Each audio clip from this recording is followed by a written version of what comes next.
So I don't know how to do that correctly or anything. I don't really know that much about love, it turns out. So. Yeah. Well, that's actually a really candid admission. I don't know if anybody really does. I'm 55. Good. I'm not sure I do. Yeah, right? So there you go. Awesome. We've really broken some ground here. Yeah, I feel so much better.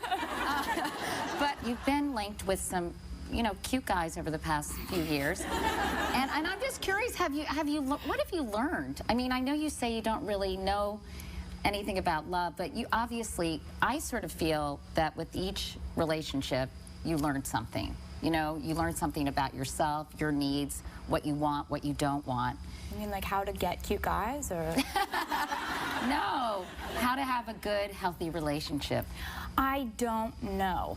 I think that for me, one thing that, there was a bit of advice that my brother gave me, and he's so smart. He got really wise all of a sudden. He's 2 years younger than me. And he, I would go to him and say, from a guy's perspective, what should I do here? I mean, I don't know what to do. There's this option, there's this option, there's this option. And he'd go, what do you want to do? Do that. Just do what you want to do, because he's like, this is a matter of love, and there are no rules when it comes to love. He's like, there are absolutely no rules. Do what you want to do.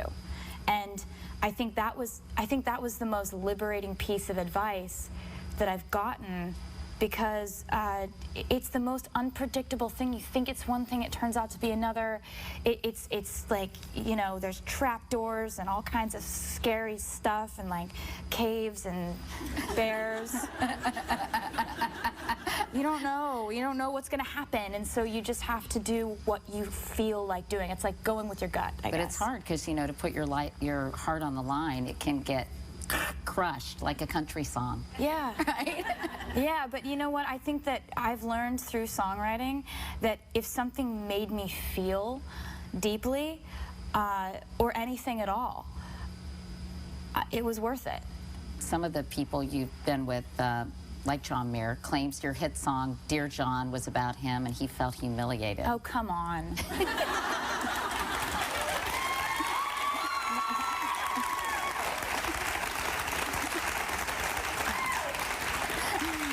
Do you ever hear from these dudes like, yo, Taylor, guess what? I didn't really appreciate this. Do they ever get in touch with you? Well, some of them like to write really long emails. Oh, really? Mm-hmm. Have you ever written a song that was so mean you couldn't release it? Like, you know, like a burn book? Like, you know, when you're really angry, you write a letter and you just put it in a drawer. Have you ever done that with a song? No, I just put those on my albums. Okay, well, there you go. Okay. All right. We're done with that. All right. Well, we're going to talk about the new house that you bought and the fact that you're shacking up with someone. God, what we're going to find out. I'm not doing anything wrong. When we come back. Up next, Taylor's winning ways. It seems like you're so shocked every time you win something. It is a crazy thing to happen to a person. That's next. Together. Now I'm lying on the cold hard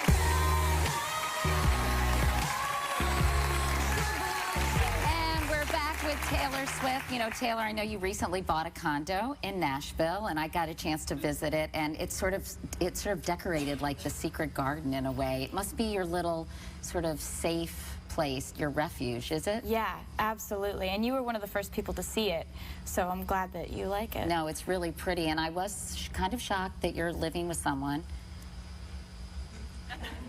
Meredith, the cat. Yeah. And I actually met Meredith as well. And Meredith has become quite a pop culture icon, hasn't she? It's a crazy situation because it's a cat, you know. Yeah. She's awesome, though. She's like the most adorable cat in the world, I feel like. That's very biased, though. Yeah, well, you know what? Because Meredith is such an important... Oh, a Katie tote bag. We got you some... Oh, she's all squinty in that picture. I know, like... I know. I think she's cute. We got you a Meredith T-shirt. Oh, there you go. Oh, my God. We even you think I'm not going to wear that? We got some Meredith ornaments. This is so important. Yeah. So, and all in a Katie tote bag. So Thank we you also got so you a much. Meredith calendar, by the way, which I thought would be What so is great. happening? 2013, your lucky number, right? Yeah. Yeah, 13 anyway. Oh my God, you guys are. This So is there's a picture insane. of Meredith for every month. I mean, really, are we crazy or what? There's Valentine's Day, That's Meredith, right there. amazing. That's her, anyway, like, we know she's very important to you, so we wanted to do something about Thank you this. so much. You're welcome. You're so so enjoy. fantastic. All right, so we have a video of you singing at a very young age, and I want to take a look at it, and then we'll talk about it afterwards.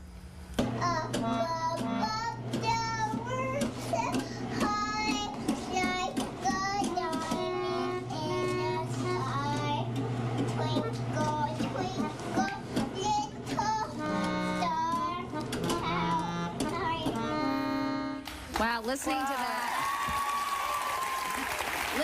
that, I would be like, wow, she's really got a future. What a prodigy that was. Great hair.